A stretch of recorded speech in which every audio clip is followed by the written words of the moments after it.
Assalamualaikum warahmatullahi wabarakatuh. Pada kesempatan kali ini, Islam Fisabilillah akan membahas kisah Nabi Syamun Al-Ghazi alaihi salam dan hubungannya dengan asal-muasal Lailatul Qadar. Tanpa berlama-lama kita langsung saja ke kisahnya. Nabi Syamun Al-Ghazi alaihi salam memiliki beberapa nama dalam bahasa Arab. Beliau disebut dengan Syamson atau Syamun, dalam bahasa Ibrani disebut Simson, dalam bahasa Tiberias disebut Simson, dan dalam Alkitab Nasrani disebut Samson. Nama Syamun sendiri artinya yang berasal dari matahari, sedangkan Al-Ghazi artinya yang berasal dari Ghazi yaitu Gaza Palestina sekarang. Suatu ketika Nabi Muhammad Shallallahu Alaihi Wasallam berkumpul bersama para sahabat di bulan suci Ramadan. Beliau Shallallahu Alaihi Wasallam terlihat tersenyum sendiri. Lalu ditanya oleh para sahabat, "Apa yang membuat engkau tersenyum wahai Rasulullah?" Beliau Shallallahu Alaihi Wasallam menjawab, "Diperlihatkan kepadaku di hari akhir, ketika seluruh manusia dikumpulkan di padang mahsyar, ada seorang nabi yang membawa pedang dan tidak mempunyai pengikut satupun masuk ke dalam surga. Beliau adalah Syamun." Ketika Rasulullah Shallallahu Alaihi Wasallam bercerita tentang seorang nabi bernama Syamun Al-Ghazi alaihi salam, beliau adalah nabi yang berasal dari Bani Israel yang diutus di tanah Romawi. Nabi Syamun Al-Ghazi alaihi salam berperang melawan bangsa yang menentang ketuhanan Allah Subhanahu wa Ta'ala. Nabi Syamun Al-Ghazi adalah seorang pahlawan berambut panjang, yang memiliki kemungkinan akan dapat melunakkan besi dan dapat merobohkan istana. Nabi Syamun memiliki senjata semacam pedang yang terbuat dari tulang rahang unta bernama Liha Jamal. Dengan pedang itu beliau dapat membunuh ribuan orang kafir. Siapapun musuh yang berhadapan dengannya pasti akan hancur dengan pedang ajaibnya.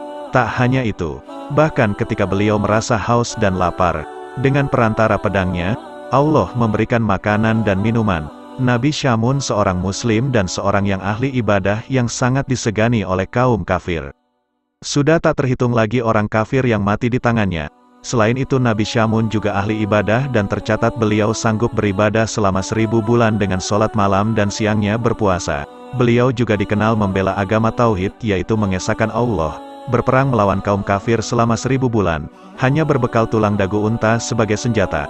Tidak memiliki senjata lain, setiap kali menghantam kaum kafir dengan pedangnya, terbunuhlah banyak kaum kafir dengan jumlah yang tidak terhitung.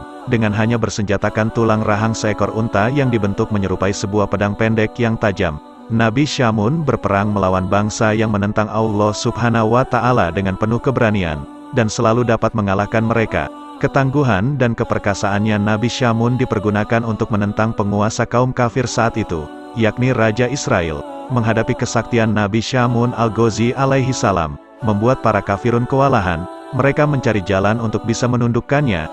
Dengan segala kehebatannya itu beliau dibenci oleh para musuh, terutama dari golongan orang kafir. Akhirnya sang Raja Israel mencari jalan untuk menundukkan sang Nabi. Berbagai upaya pun dilakukan olehnya, sehingga akhirnya atas nasihat para penasehatnya diumumkanlah, barang siapa yang dapat menangkap Syamun Al-Ghazi akan mendapat hadiah emas dan permata yang berlimpah. Akhirnya ide licik pun ditemukan. Mereka menawarkan hadiah berupa uang dan perhiasan yang berlimpah kepada istri Nabi yaitu istri Nabi Syamun Al-Ghazi alaihi salam, dengan syarat ia bersedia melumpuhkan suaminya. Istri Nabi yang ternyata seorang kafir sangat tergiur oleh hadiah itu. Mereka kemudian memanfaatkan istri Nabi Syamun untuk ikut membantu membunuh Nabi Syamun alaihi salam. Setelah dirayu dengan imbalan yang menggiurkan, sang istri mengiyakan ajakan kaum kafir untuk membunuh Nabi Syamun suaminya sendiri. Semuanya karena ada iming-iming harta benda yang banyak. Si istri akhirnya mau melakukan kejahatan itu.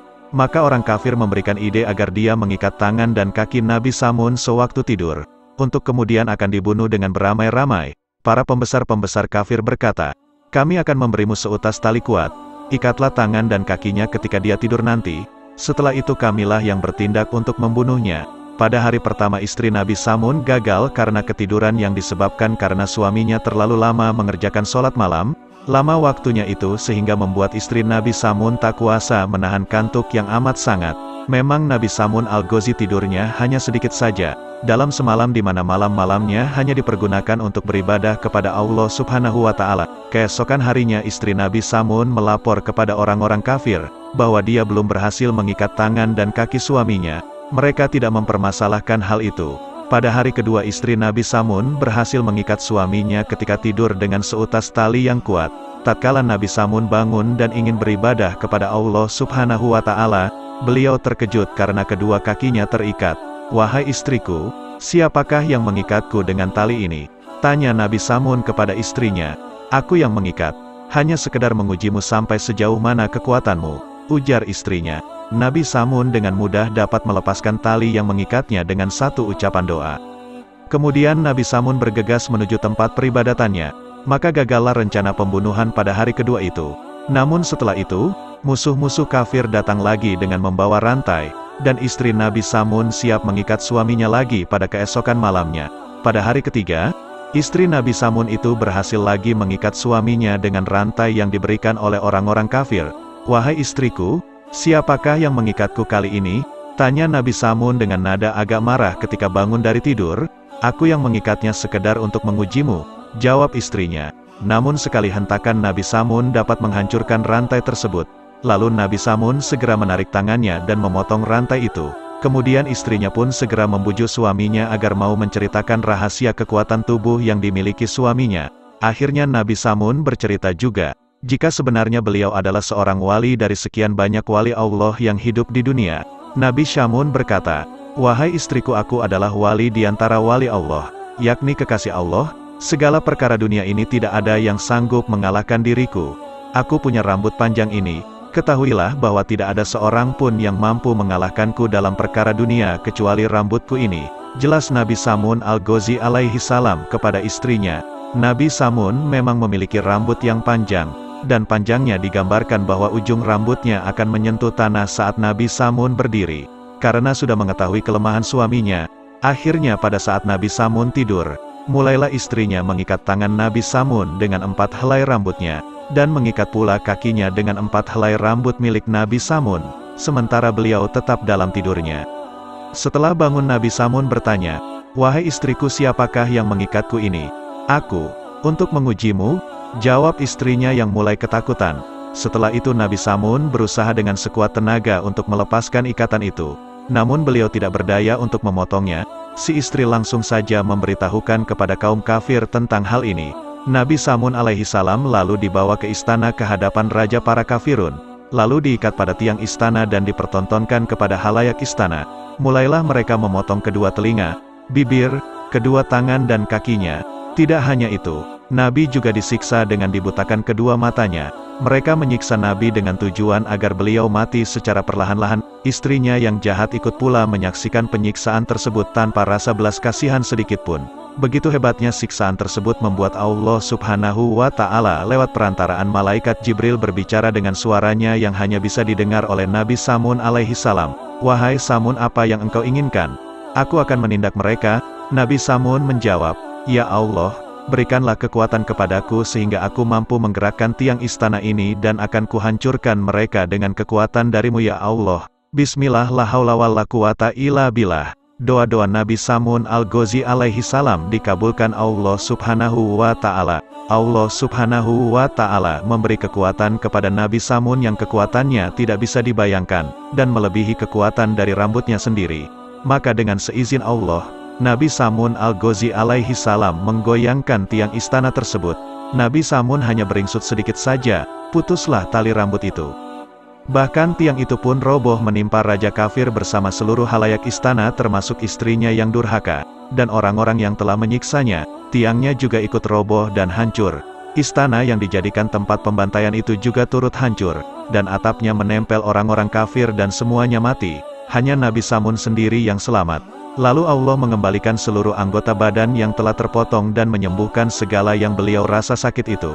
Setelah peristiwa itu, Nabi Samun Al-Ghazi alaihi salam bersumpah kepada Allah Subhanahu wa Ta'ala akan menembus semua dosanya dengan berjuang menempuh semua kebatilan dan kekufuran selama 1000 bulan tanpa henti.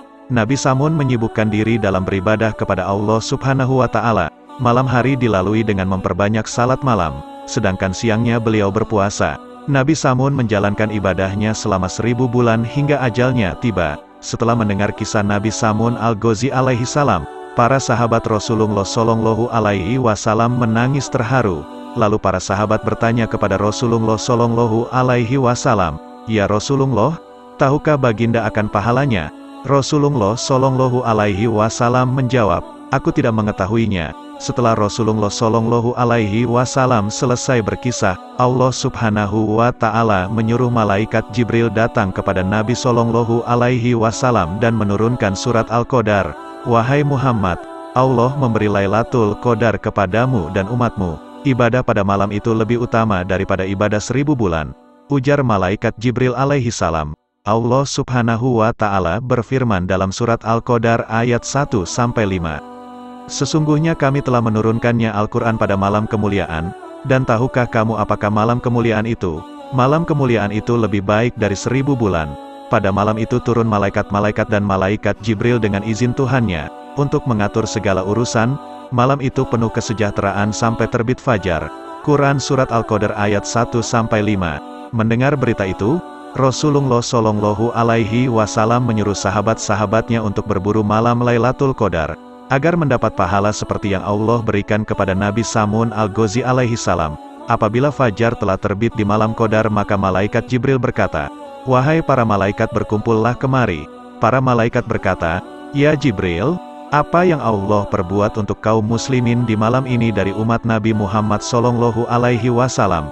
Malaikat Jibril menjawab, "Sesungguhnya Allah memandang kepada mereka dengan penuh kasih sayang. Allah memaafkan serta mengampuni dosa-dosa mereka kecuali 4 kelompok." Para malaikat bertanya, "Siapa 4 kelompok itu?" Jibril menjawab, "Pertama, orang yang membiasakan diri minum arak. Kedua, orang yang durhaka kepada orang tuanya. Ketiga, orang yang memutus silaturahmi. Dan yang keempat, orang yang bertengkar, yaitu pertengkaran dengan sesama yang belum damai dalam jangka waktu 3 hari. Wallahu a'lam bishawab." Alhamdulillah saudara seiman, semoga kisah ini dapat menambah ilmu dan menambah ketakwaan kita kepada Allah Subhanahu Wa Taala. Assalamualaikum warahmatullahi wabarakatuh.